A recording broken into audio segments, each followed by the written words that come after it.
Bienvenue dans ce décryptage. Aujourd'hui, on s'attaque à un vrai poids lourd, l'anatomie stratégique de la paye. Souvent, on a tendance à voir ça comme une simple paperasse administrative qu'on règle en fin de mois. Mais en réalité, c'est un levier financier absolument massif. Et soyons clairs, une zone de risque critique pour toute organisation. Allez, on rentre tout de suite dans le vif du sujet pour déconstruire ensemble ce qui se cache vraiment derrière un salaire, depuis la loi pure et dure jusqu'à la ligne comptable finale. C'est vraiment la question à 1 million qui hante tous les comités de direction. Quel est le coût réel d'un recrutement? Derrière le chiffre net qui arrive sur le compte bancaire, il y a une multitude de strates. Des calculs, des charges, des risques de non-conformité qui s'empilent.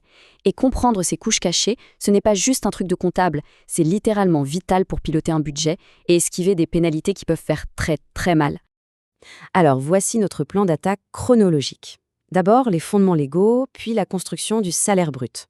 Ensuite, on passera aux déductions et à la base imposable, au calcul de l'impôt et du net, avant de s'attaquer à la fameuse charge patronale. Et on terminera par la synthèse et la comptabilité. C'est parti. Section 1, les fondements légaux, principes et contraintes. Parce que non, on ne décide pas d'une rémunération au doigt mouillé, on opère dans un cadre juridique extrêmement rigide. Prenez ce chiffre par exemple. 3 111 dirhams et 39 centimes. C'est le SMIG, le salaire minimum interprofessionnel garanti.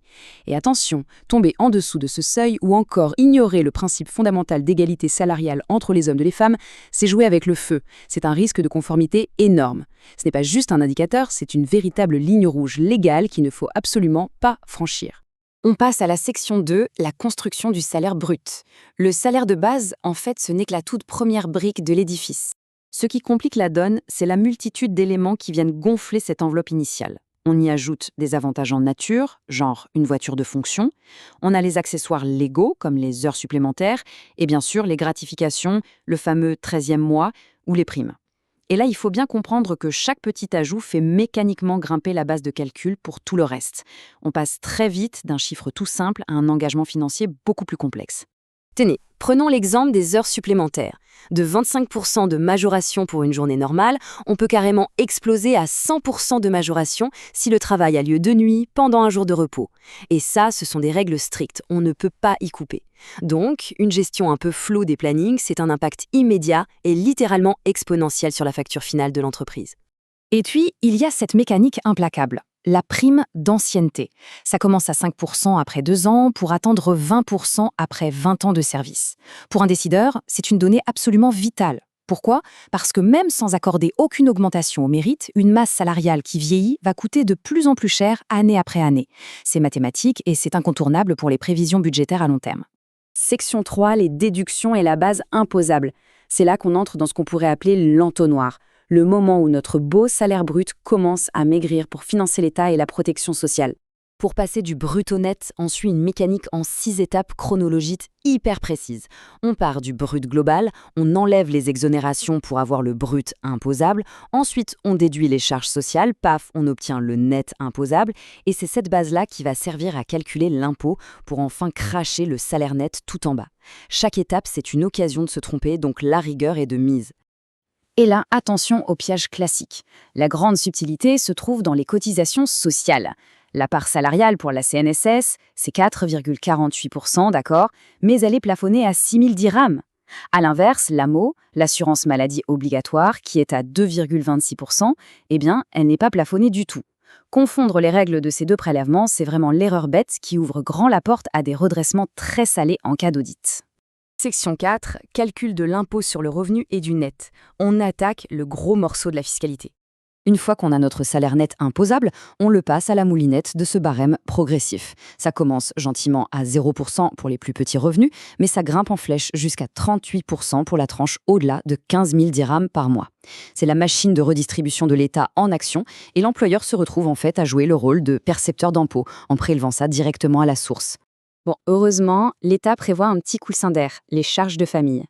L'impôt brut baisse de 360 dirhams par an pour le conjoint et pour chaque enfant, dans une limite de 6 personnes. Ça a l'air de rien, mais pour les ressources humaines, c'est un point de vigilance absolu. Si on ne suit pas de près la situation familiale des collaborateurs, on se retrouve à faire de mauvaises retenues fiscales sur la paye. Et ça fait grincer des dents. Section 5, le coût stratégique employeur. On bascule du côté du fardeau caché, celui qui est invisible pour le collaborateur, mais qui pèse à 100% sur la trésorerie de l'entreprise. C'est là qu'on réalise le vrai prix des choses. Au-delà du salaire qu'on verse, l'entreprise doit lâcher environ 21% de taxes en plus sur la base imposable. On parle de presque 9% pour les prestations sociales, 6,4% pour les allocations familiales, plus de 4% d'AMOS et on n'oublie pas la taxe de formation professionnelle. C'est exactement pour ça qu'un salaire affiché à 10 000 dirhams coûte en réalité beaucoup, beaucoup plus cher à l'organisation. C'est ça, le véritable coût du capital humain. Section 6, synthèse et écriture comptable. Comment tout ce parcours du combattant atterrit-il dans nos systèmes d'information? Voilà, on a sous les yeux la traduction concrète de toute notre exploration. C'est l'anatomie finale. À gauche, on a les gains, la base, l'ancienneté, les indemnités. Au milieu, les fameux taux. Et à droite, ça fait mal, ce sont les retenues. La CNSS, l'AMO, la retraite et l'impôt. Et quand on soustrait la colonne de droite de celle de gauche, bingo, on arrive tout en bas au net à payer, le chiffre tant attendu par le collaborateur. Si on chausse nos lunettes de comptable maintenant, au niveau du grand livre, c'est un vrai jeu d'équilibrage. Le salaire global passe au débit. Et en face, au crédit, on éclate ce montant pour tout équilibrer. Un chèque pour l'État, un chèque pour la sécurité sociale et la retraite, et le reste pour le personnel. La moindre petite erreur dans ce lettrage, et c'est absolument toute la balance financière qui est faussée. Bref, ce passage du brut au net, c'est comme assembler un puzzle géant. Des heures travaillées initiales jusqu'à la dernière petite cotisation, c'est de l'horlogerie de très haute précision. Chaque plafond légal, chaque taux, chaque petite exonération s'imbrique pour dicter la dépense finale. Absolument tout est connecté. Alors, on l'a bien vu, la paye, ce n'est vraiment pas juste un processus passif. C'est un moteur stratégique complexe. Et ça nous amène à cette question cruciale pour clôturer ce décryptage.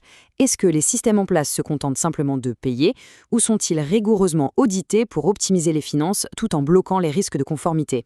Transformer cette lourde contrainte administrative en un vrai levier stratégique, c'est possible, mais ça demande de maîtriser cette anatomie sur le bout des doigts.